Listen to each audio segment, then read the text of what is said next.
So hello everyone, welcome to civil Seva Margdarshan. जी हाँ, लक्ष्य विपाट घटना संग्रह में आपका फिर से स्वागत है। 71 लेक्चर की इस सीरीज में हम लोग 71वीं बीपीएससी का पूरा करंट अफेयर्स को कवर कर रहे हैं। आज 23वें दिन हम लोग जनवरी के 5वें लेक्चर के साथ जुड़ रहे हैं और पहला जो टॉपिक है नेशनल न्यूज़ की अगर बात करें तो ये बात कर रहा है कि इसके बारे में यूनिफाइड लैंडिंग इंटरफेस। देखिए, जैसा यूपीआई है वैसा ही एक पायलट प्रोजेक्ट लॉन्च किया गया है ULI, reserve bank of India के द्वारा, यूनिफाइड लैंडिंग इंटरफेस। ये क्या कर रहा है, ये जितना भी लेंडिंग प्रोसेस हमारे देश में है उसको स्ट्रीमलाइन करने की कोशिश कर रहा है। ठीक है, अगर हम लोग बात करेंगे तो ये प्लेटफॉर्म जो है क्रेडिट डिलीवरी जो है, जितने भी लेंडर्स है जो लोन देते हैं उनका जितने भी अलग अलग सोर्सेज के द्वारा जो डाइवर्स डेटा कलेक्ट होगा उन सब का एक सिंगल इंटरफेस बनाने की कोशिश कर रहा है। जैसे कि क्या होगा इसमें समझिएगा कि जो ये प्लेटफॉर्म है ये लेंडर्स को अलग अलग डेटा सर्विस प्रोवाइडर्स के द्वारा कनेक्ट करेगा। किसके द्वारा? Through standardise application programming interfaces, APIs. और यहाँ पर क्या होगा कि जो लेंडर्स हैं उनको जितने भी रेंज ऑफ डेटा है, जैसे कि land records, satellite imagery, financial insights लोगों का, ये उसके थ्रू वो एक्सेस कर सकते हैं और इसके अकॉर्डिंग वो खुद ही पहले चैनलाइज कर पाएंगे कि किसके को लोन देने के लिए वो लोग, उनका जो क्राइटेरिया वो सेटिस्फाई हो रहा है। तो इस तरह से आप भी अगर लोन अप्लाई करते हो तो आपको इसका, अगर आपका ये सब कुछ एक्सेस करके तुरंत हो गया तो बैकग्राउंड चेक काफ़ी जल्दी होगा और फिर आपको लोन लेने में आसानी होगी। तो ये यूनिफाइंग जो लेंडिंग हमारा इंटरफेस है यूएलआई, ये पायलट प्रोजेक्ट के रूप में लॉन्च हुआ है। ठीक है ना। दूसरा है national conference organise to speed up PM जनमन।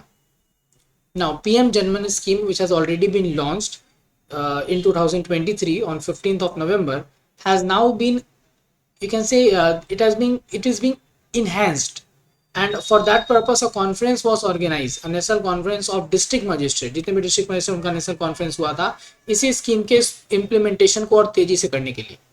ये स्कीम क्या है? ये स्कीम है जो कि हमारे सोशियो इकोनॉमिक कंडीशन है किनके, जो 75 पीवीटीजीज हैं, particularly vulnerable tribal group PVTGs, उनके सोशियो इकोनॉमिक कंडीशन को इम्प्रूव करने के लिए, इन्हांस करने के लिए जो है वो पीएम जनमन स्कीम लॉन्च किया गया था 15 नवंबर 2023 को ड्यूरिंग द जनजातीय गौरव दिवस। ठीक है, ट्राइबल अफेयर्स मंत्रालय जो है वो इस पूरे इनिशिएटिव को सुपरवाइज कर रहा है। अगला इंटरनेशनल न्यूज़ की बात करें तो वर्ल्ड इकोनॉमिक फोरम 2025 का जो मीट है वो दावोस स्विट्जरलैंड में जो फेमस मीट होता है वो 20 से 24 जनवरी को कराया गया और इस दौरान बहुत सारे इंपॉर्टेंट की leaders, civil society organisations, business, politics, अलग अलग लोग आकर इसमें पार्टिसिपेट किए। जैसे कुछ इंपॉर्टेंट फिगर्स की बात करें तो यूरोपियन कमीशन के प्रेसिडेंट उर्सुला वॉन्डर लेन, चाइना के वाइस प्रीमियर डिंग जुएंगजैंग, ये सब मीटिंग को अटेंड किए। अगर डब्ल्यूईएफ की हिस्ट्री की बात करें तो ये 1971 में खोजा गया था world economic forum by Klaus Schwab, a German professor. Originally इसको यूरोपियन मैनेजमेंट फोरम बोलते थे क्योंकि ये यूरोपियन बिजनेस प्रैक्टिसेस को इन्हांस करने के लिए बनाया गया था, लेकिन 1970s में इसका फोकस जो ग्लोबल इकोनॉमिक और सोशल इश्यूज पे शिफ्ट हो गया, फिर इसका नाम भी वर्ल्ड इकोनॉमिक फोरम हो गया। ठीक है, अगला है China advances in nuclear fusion with EAST reactor. तो चाइना ने एक अचीवमेंट हासिल किया अपने न्यूक्लियर फ्यूजन रिसर्च में with respect to its EAST reactor, that is the experimental advance super conducting tokamak, और इसने 1000 सेकेंड तक प्लाज्मा को सस्टेन किया। इसके पहले का जो रिकॉर्ड अचीव हुआ था वो 403 सेकेंड का था 2023 में। अब इस रिएक्टर क्या है? तो ये हमेशा चाइना का आर्टिफिशियल सन के रूप में जाना जाता है, जिसके थ्रू, और ये इंस्टीट्यूट ऑफ प्लाज्मा फिजिक्स जो हाइफई में है वहाँ पे लोकेटेड है। ये जो सन का न्यूक्लियर फ्यूजन प्रोसेस है उसको रेप्लिकेट करने का आर्टिफिशियल मैनर में कोशिश कर रहा है। ये 2006 से ऑपरेशनल है। ठीक है, अगला बिहार स्पेशल में पहला देखें तो बिहार का टेबलू इस बार रिपब्लिक डे में काफ़ी समय के बाद दिखाया गया और इस बार के टेबलू में अगर आप देखेंगे तो हमारा रिच कल्चरल हेरिटेज दिखा, जिसमें कि सेक्रेड बोधि ट्री है, हिस्टोरिक नालंदा यूनिवर्सिटी है और बिहार को as a land of Buddha और एंशिएंट सेंटर ऑफ विजडम के रूप में दिखाया गया है। जो थीम था इस बार का हमारा जो स्वर्णिम भारत विरासत और विकास, उसके अकॉर्डिंग ये बिल्कुल सटीक जो है हमारा डिस्प्ले जो था वो टेबलू में देखने को मिला। तो आप देख सकते हैं ये टेबलू आप इमेज में भी स्टेच्यू गौतम बुद्ध का धर्मचक्र मुद्रा पोज है उसमें, जो कि पीस और हार्मनी को दिखाता है। साथ ही साथ नालंदा यूनिवर्सिटी का आपको रिलिक्स दिखेगा यहाँ पे, क्लियर यहाँ तक, और बोधिसत्वा जो यहाँ पे बैठे हैं वो clear. Next 42nd governor of Bihar, तो आरिफ मोहम्मद खान जो है वो 42वें गवर्नर के रूप में शपथ लिए और इनको ओथ दिलाया चीफ जस्टिस जो पटना हाईकोर्ट के थे राजभवन में सीएम के प्रेजेंस में। गवर्नर का अपॉइंटमेंट की बात करें तो ये आर्टिकल 155 में प्रॉपरली लिखा है, बाकी गवर्नर का पूरा आर्टिकल 153 से 162 में दिया हुआ है। ठीक है, अगर बात करें तो किसको रिप्लेस किए हैं तो आर्लेकर को ये रिप्लेस किए हैं। 42वें गवर्नर ये बन गए। उसके पहले ये कहाँ थे? केरला में। देन फायनाडो। तो फायनाडो क्या होता है, जो कि फायनाडो में न्यूज़ में क्यों था, क्योंकि रिसेंटली एक पब्लिक अटेंशन ये ड्रॉ किया because of the Palisades fire in Los Angeles led to a reflection of फायनाडो, जैसे इमेज में आप देख सकते हो। ठीक है, तो ये क्या होता है, ये एक फायर वर्ल्ड्स होता है, जो आप कह सकते हैं आग का जो ऐसा वेव टाइप का कब होता है, जब इंटेंस हीट और टर्बुलेंट विंड्स एक साथ मिल जाए, कंबाइन कर जाए, तो एक वर्टेक्स क्रिएट करते हैं जो डेब्री और फ्लेम्स को ऊपर तक कैरी कर देता है। ये क्या कहलाता है? फायनाडो। ठीक है, अगला आईएमडी का vision 2047 document.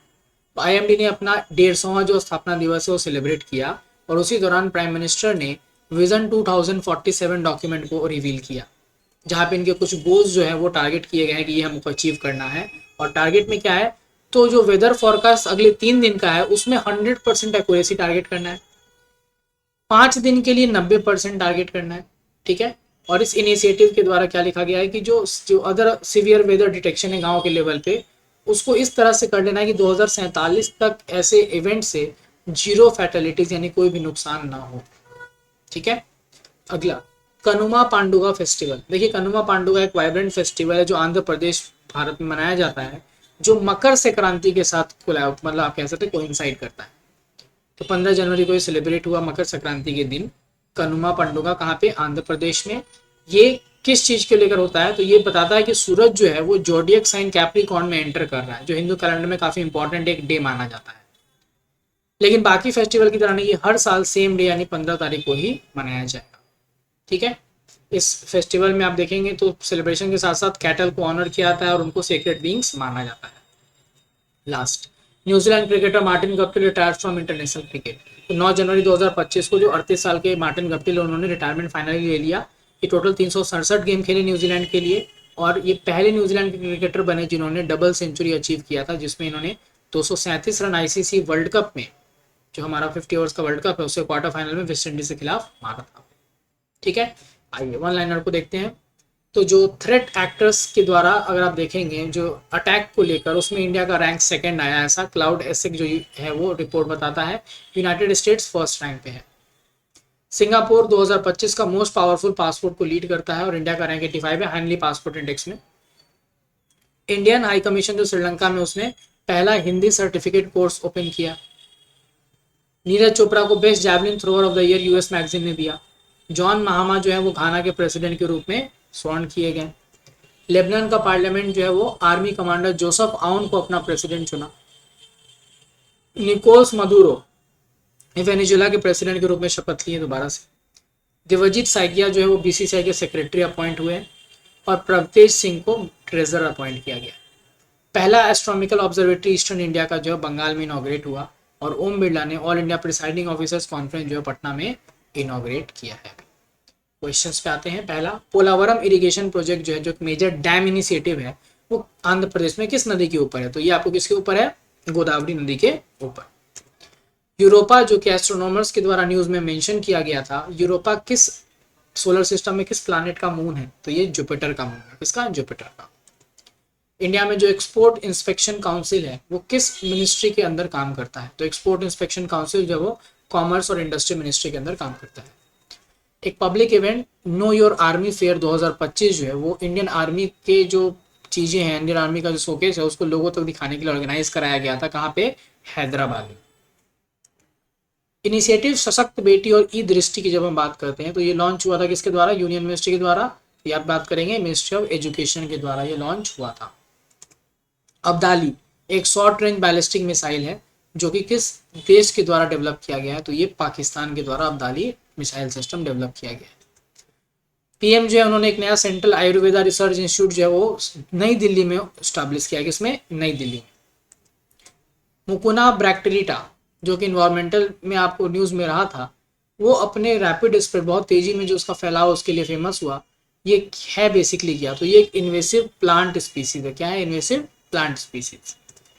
15वां aero India show 2025 का वो बेंगलुरु में ऑर्गेनाइज कराया गया। और world famous football player that recently was awarded the US presidential medal of freedom, जो अमेरिका का हाईएस्ट सिविलियन ऑनर है, ये दिया गया था लियोनेल मेसी को। ठीक है, तो ये हमारा का आज का पूरा डिस्कशन है। कल हम लोग जनवरी के छठे लेक्चर के साथ जुड़ेंगे आपके साथ, ठीक है। कोई डाउट है तो आप कमेंट कीजिए।